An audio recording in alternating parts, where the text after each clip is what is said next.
Aloha. Welcome to Figments, the Power of Imagination. I'm your host, Dan Leaf, and I go by Fig. That is why the show has this name. Sometimes I talk about peace. Sometimes I talk about flying. Today I'm talking about war. I'm going to talk to you about acing the test.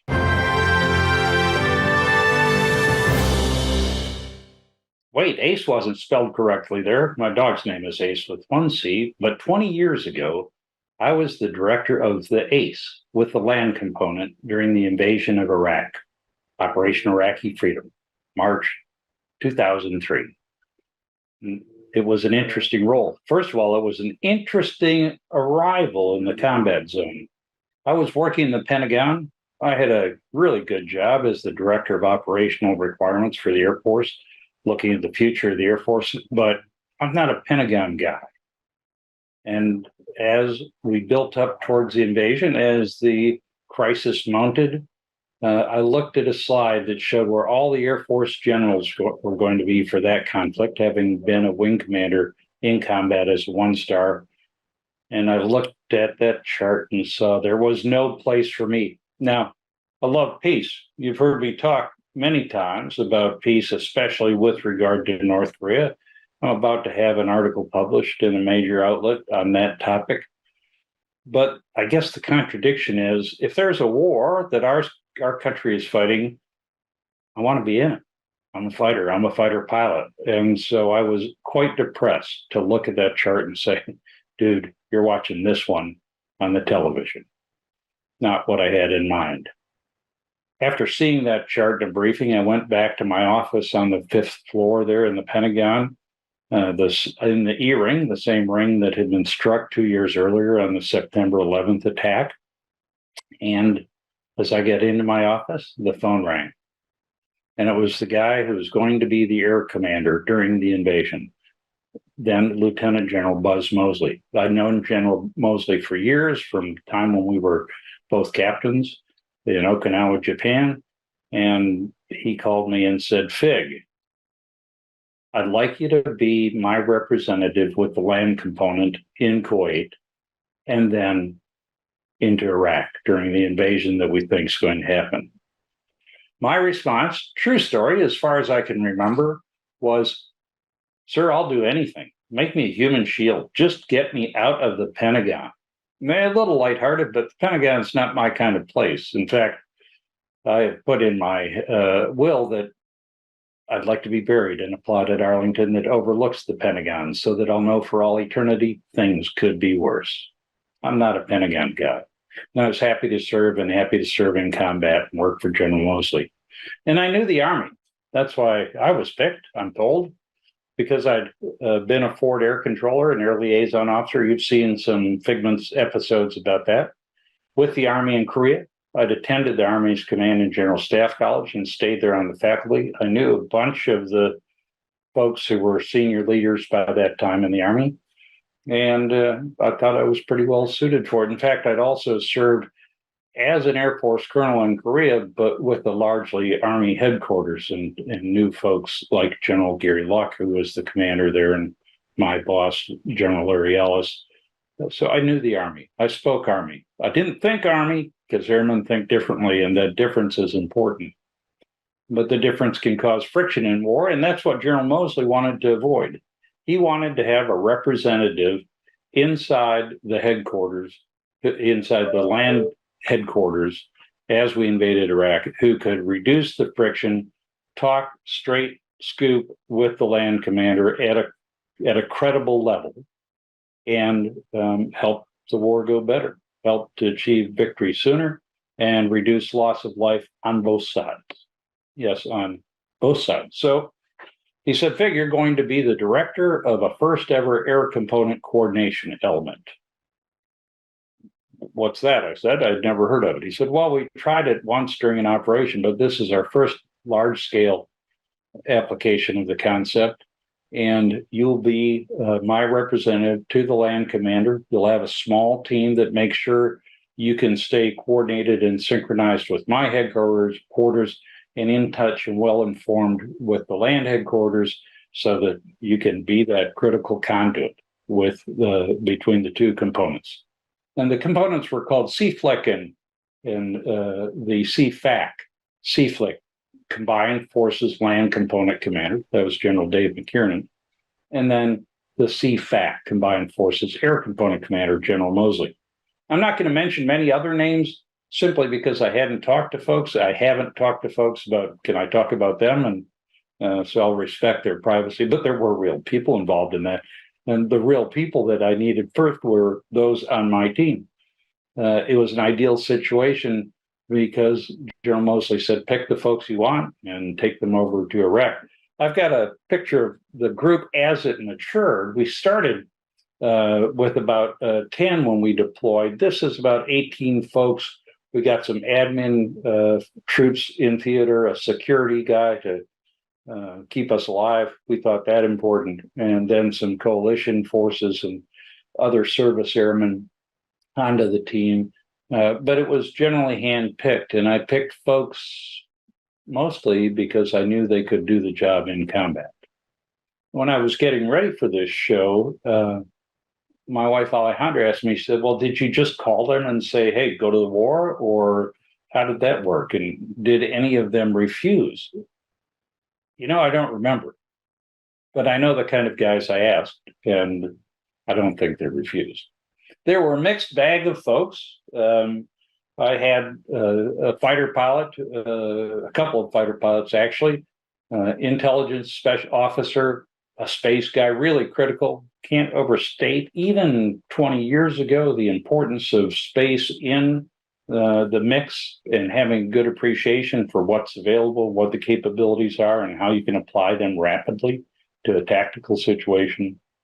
So a collection of folks, and I had one guy, I'll call him Mad Dog because that's what I called him, who was just an old friend. He'd been my deputy in an earlier job. And I had Mad Dog there because he could translate for me. I knew that I was going to be busy, that sometimes I can be abrupt and not take the time to explain, go do this. Here's what I want. I'm out. I'm going to go do something else, leaving folks to sort it out. And I knew that if Mad Dog was there, there'd be less sorting because he'd say what the general meant to say is. But it was a perfect mix of specialties and personalities. And sadly, we haven't kept in much touch. And that's part of why I'm doing this episode, is to remember how willing these people were to serve in a combat environment and on very short notice, doing a job that hadn't even been invented yet. So once we identified folks, we had to invent the job and decide what it was. And what we decided on, I have here a book, little green book, little ledger book that the Army loves. And I have probably 15 of these from various times in my career where I captured my notes. What we decided the role was for me to be that constant pipe, the sort of human fiber optic cable between the land commander and the air commander, both of whom were really busy, with a staff that allowed me to do a good job at that by keeping me informed, staying in touch with the temperature of the water within the headquarters, et cetera, the land headquarters. And that was in the pre-war environment. I wouldn't say peacetime because, in fact, Desert Storm, the original invasion of Iraq, didn't even end with an armistice. I mean, geez, even the Korean War ended with what was paused by an armistice, and that hadn't even happened there. So we'd been at a steady flow of tensions, working out of Kuwait and Saudi Arabia for about 12 years by that time. So there were peacetime constructs or not war constructs in headquarters methods and processes and meetings and everything else. And we had to integrate into that. And this team helped me do that, this great team. One of the things I found we had to watch out for, though, was not to be drawn into it, not to be taken prisoner by the headquarters. More on that in a second. So as we identified the folks and got everybody together, about 2 weeks after I was told we're going to go do this undefined thing, we left for Iraq. I had an idea of the job, and I had my people We've gotten our weapons and our gear and our chemical warfare stuff and our flak vests, our body armor. But I didn't know what environment I was going into because only a couple of the Army officers in the headquarters did I have any real knowledge of. I didn't know the commander, General Dave McKiernan, at all. The other 2 stars, I didn't know yet, but I would. And so I wasn't sure how I'd be received. And frankly, from going into new situations as an outsider, especially as an airman in an Army environment, I expected challenges, friction, resistance, skepticism, all the things that one might reasonably expect. But serendipitously, when we got to the airport to deploy to Iraq from Dulles to Kuwait City International Airport in early February of 2003, on the same flight was the same General Gary Luck I mentioned as having been my boss in Korea. General Luck is a very distinguished combat warrior, leader, brilliant mind, and revered by anybody who served with him. I think I can't imagine anybody not respecting this great man, and really a true, he'd hate me calling him this hero, but he was on the same flight. We rekindled our friendship. It was a work-based friendship. I had been a colonel. He was a 4-star, but it's great to see him. And we flew on the same flight to Kuwait and arrived there. And of course, because he was who he was, General McKiernan met him at the airport.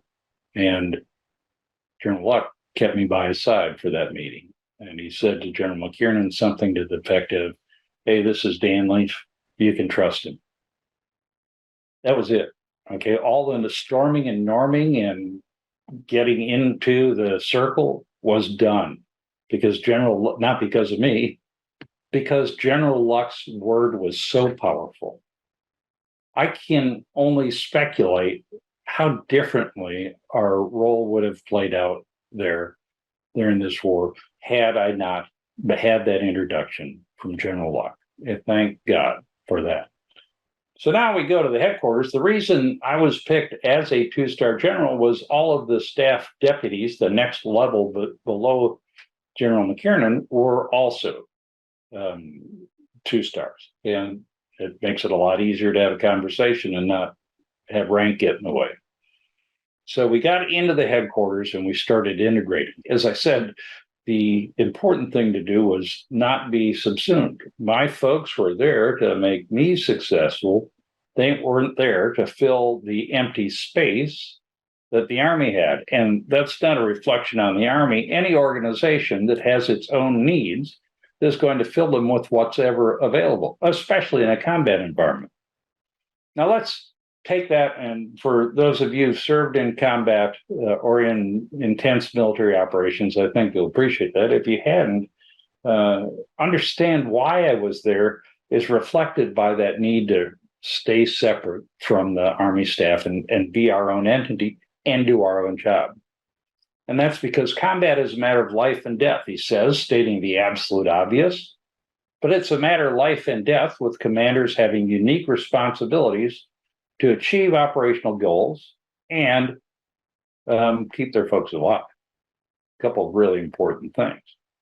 And so they're naturally jealous of resources, suspicious of outsiders, worried about what kind of support they might or might not get from other folks, like the land forces, worried about the support they might get from the Air Force, and kind of skeptical about that. And it isn't that either side can't be trusted, it's that it's hard to trust when their lives and mission success depending on it. So being there in the house at the right level, in the 2-star meetings with the commander, gave me a chance to say, yeah, the Air Force will do this, or no, the Air Force can't do that. And here's why they can't do it. And for those of you who may be or may have been in the Army, the Air Force doesn't elect not to do things to support the land component out of spite. It doesn't all go back to our separation in 1947, our divorce in 1947. It's usually because the Joint Force Commander, whomever that might be. In this case, it was General Tommy R. Franks, that said, hey, air component, I need you to do this first. And this may not be direct support to the land battle. And in fact, I looked at some of the flow in my magic green notebook and saw that, as I remembered, the first couple of days of the war were very predominantly towards what we would call strategic targets. Not because that was the choice of General Moseley. He might have chosen it had he been the overall commander, but because it was the choice of Army Officer General Franks, who told him what to do. That friction came up a couple times. I'll mention one of them in a minute. And to be able to talk about what the air component's direction was from the overall commander with the Army in their meetings when people are pulling their hair out trying to figure out how to win, I think was very valuable, very valuable. And it sounds like, I don't know if it sounds silly or not, but it was the human side of leadership and command in combat. Now, one caveat that I meant to give early on, I'm talking about this war. I was a participant in it. I wasn't doing any shooting, folks, so there's nothing heroic about my part of this. I was there, right? I think I did a pretty good job in a reasonably tough environment, but the soldiers, sailors, airmen, Marines who are doing the real deal deserve the credit, not this. Yeah, even then, I was an old general.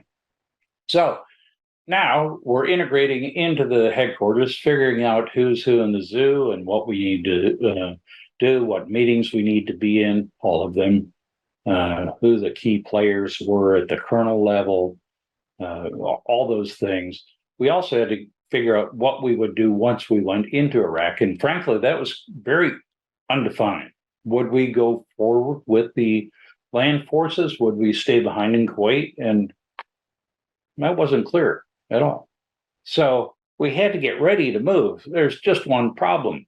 We were a pickup team. We had good folks. We'd gotten enough personal gear and weapons, but we had nothing else. We didn't have radios, and we certainly didn't have a vehicle. So one of the things I made sure I had on my team was a scrounger. And that scrounger found us an up-armored Humvee. We didn't own it. I don't know what we traded to get it. I probably can't stand an audit of that. So, if any of you really don't like me, maybe you could write your congressman. But anyway, one of our team found this up-armored, unused Humvee in Qatar, as I recall, and had it shipped to Camp Doha, Kuwait, where we were. It was in sorry shape. So what did we do? We bartered with the local maintenance support organization run by contract Kuwaitis mostly, as I recall, and got them to prepare this vehicle for combat. By the time they were done, we had the nicest up-armored Humvee in all of Kuwait. That's me with my ride there.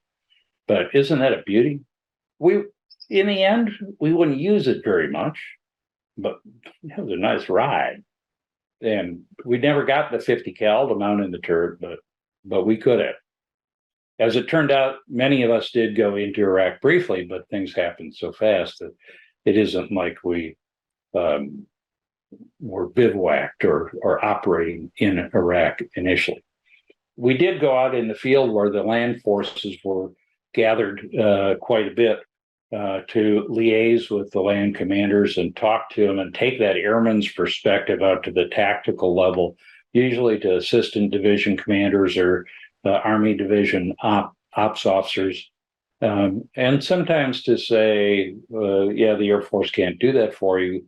Other times to say, don't do this without the Air Force. And I remember one in particular where I think it was I won't say Division G3 maybe, but a relatively senior leader who was talking about their plans to conduct a large-scale attack helicopter operation without Air Force suppression of enemy air defenses.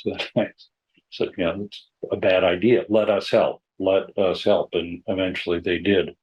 So that was the kind of value we added. We met with other senior leaders to generally just confer and build trust.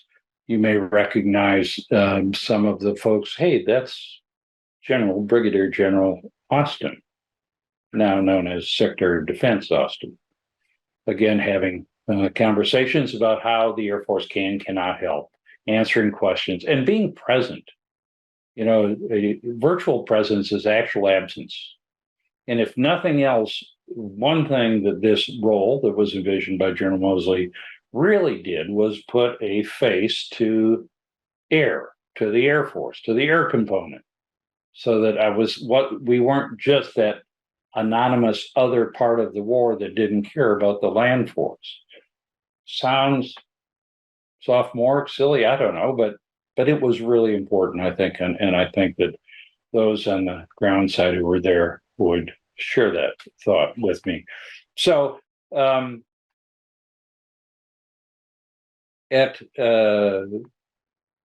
as we got ready to go across the berm, there were a lot of issues to consider, like would we go to war or not?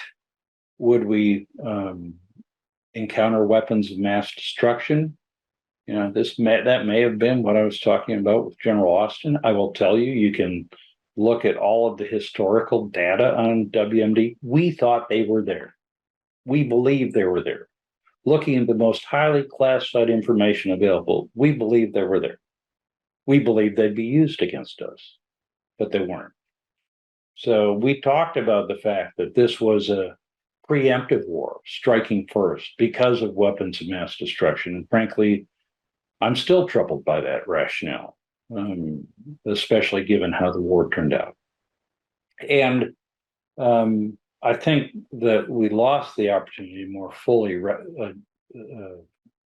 rationalize why we went into Iraq. Now, the entry into Iraq was kind of interesting. The start of the war was kind of interesting from my perspective because we have a timeline. I'll have it in this book after the fact. And so as the timeline approached and we're ready and to go across the berm, as we said, launch combat operations, beginning with the shock and awe, I think it was called. I went back to my quarters, my little room apartment thing there on Kuwait City to get a shower, grab some food, put on a fresh uniform, because I knew that I'd be kind of busy.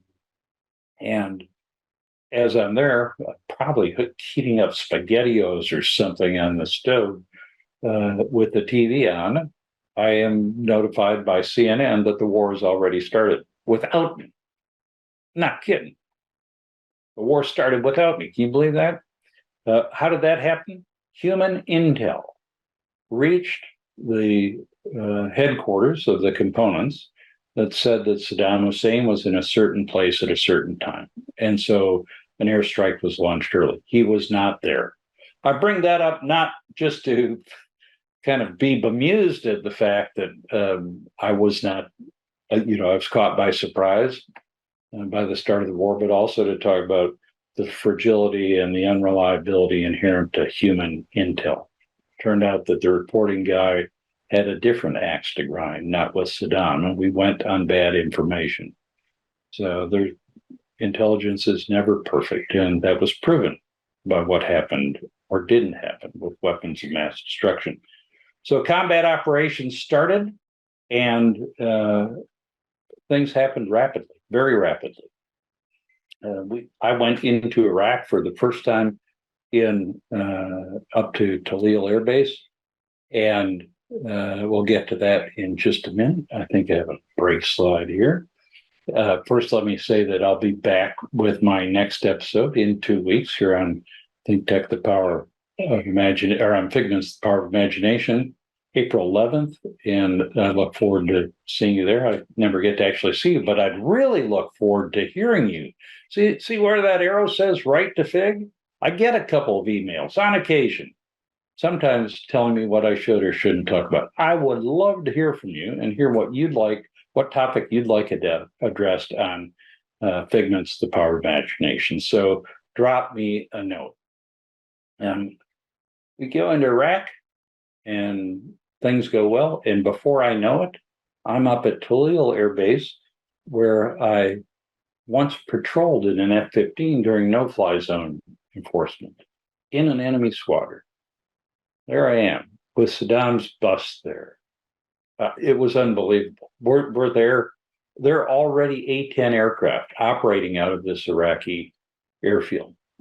Things happen so rapidly that I don't know that it's not just that we didn't appreciate it, we didn't know what to do with it. There were even press media up there. And I did an interview, as I did many interviews with folks up at Tallil Air Base, now Nasiriyah Airport is what it's called.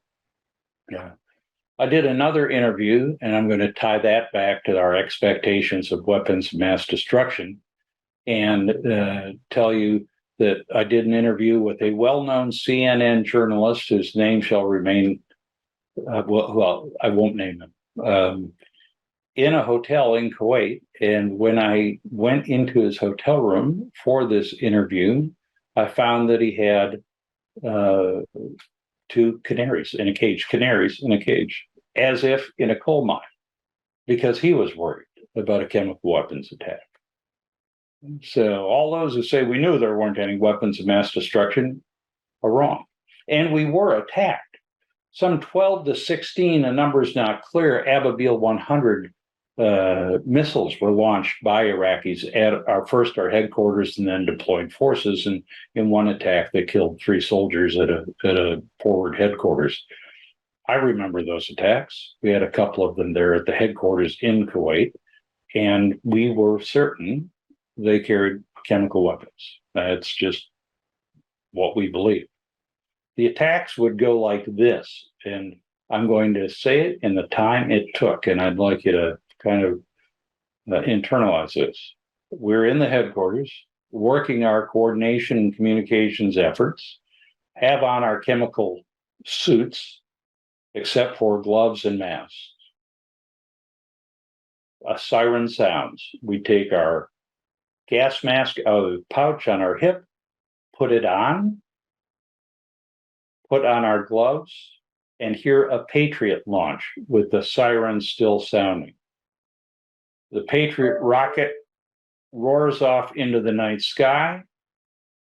There's an explosion as the warhead detonates in the proximity of the Ababil 100. And now shrapnel rains down on the roof of the headquarters we're in from either the warhead or the missile. Don't know which. All that happened in the time it just took me to describe it. It was that fast because the range was so close. Siren, mask, launch the Patriot, hit the target, and then it's over. There were never any chemical weapons, but we sure thought there were. And when we approached the phase line where we thought Iraqi forces would resort to chemical weapons, man, we were scared for our troops that were forward crossing that line. We launched emergency airstrikes on artillery units that we thought could execute a chemical strike. We thought they were there. But before we know it, we're in Baghdad.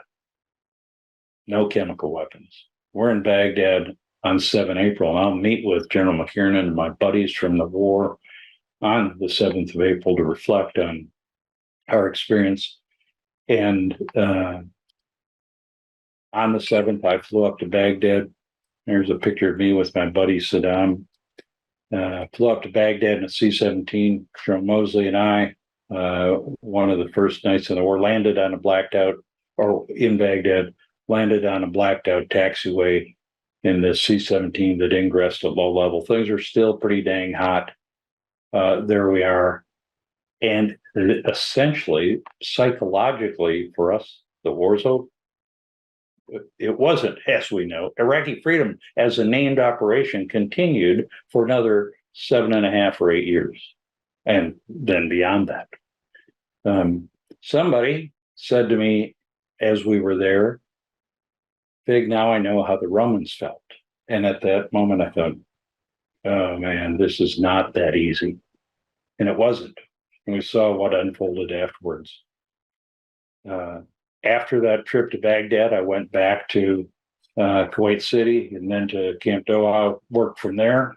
But we thought combat operations were all in the mop-up phase. I actually had a video interview for a 3-star job, a promotion to move to Air Force Space Command Vice Commander by video link with Secretary of Defense Rumsfeld. And uh, that eventually was confirmed by the Senate. And so I left in late April, a month. My war was basically a month. And the rest of the war was a lot longer.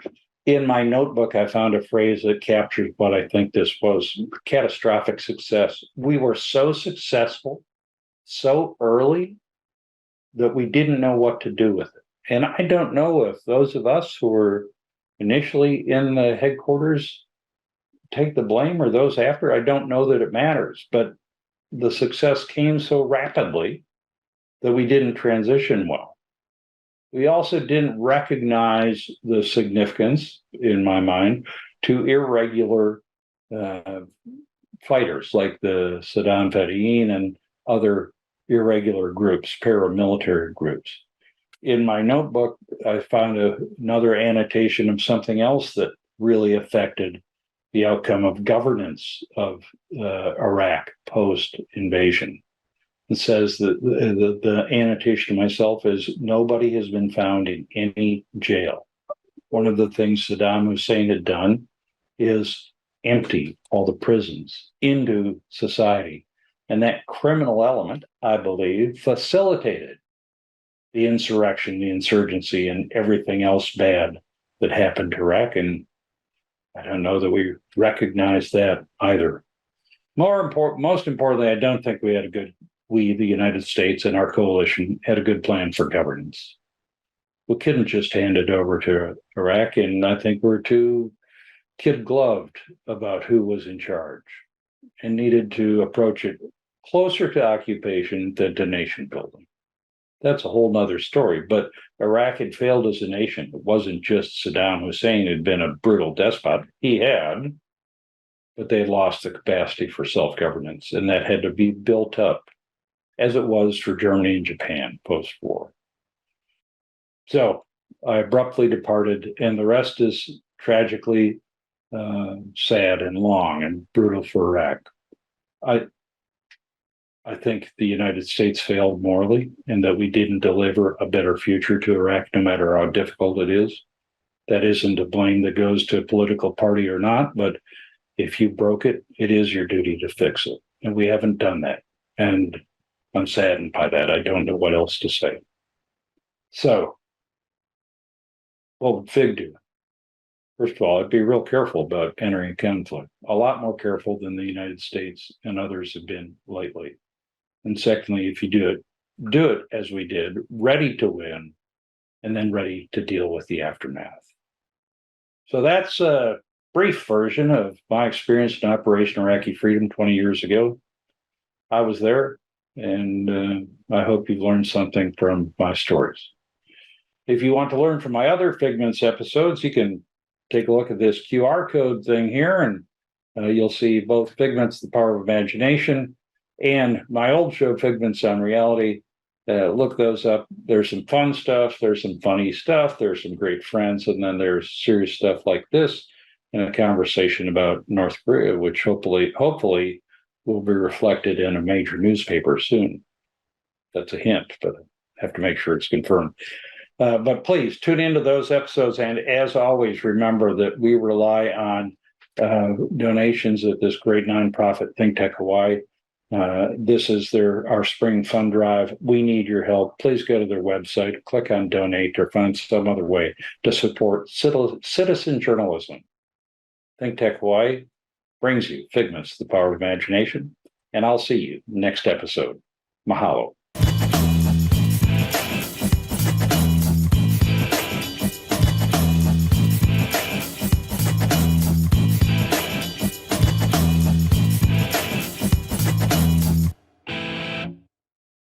Thank you so much for watching Think Tech Hawaii. If you like what we do, please like us and click the subscribe button on YouTube and the follow button on Vimeo. You can also follow us on Facebook, Instagram, and LinkedIn, and donate to us at thinktechhawaii.com. Mahalo.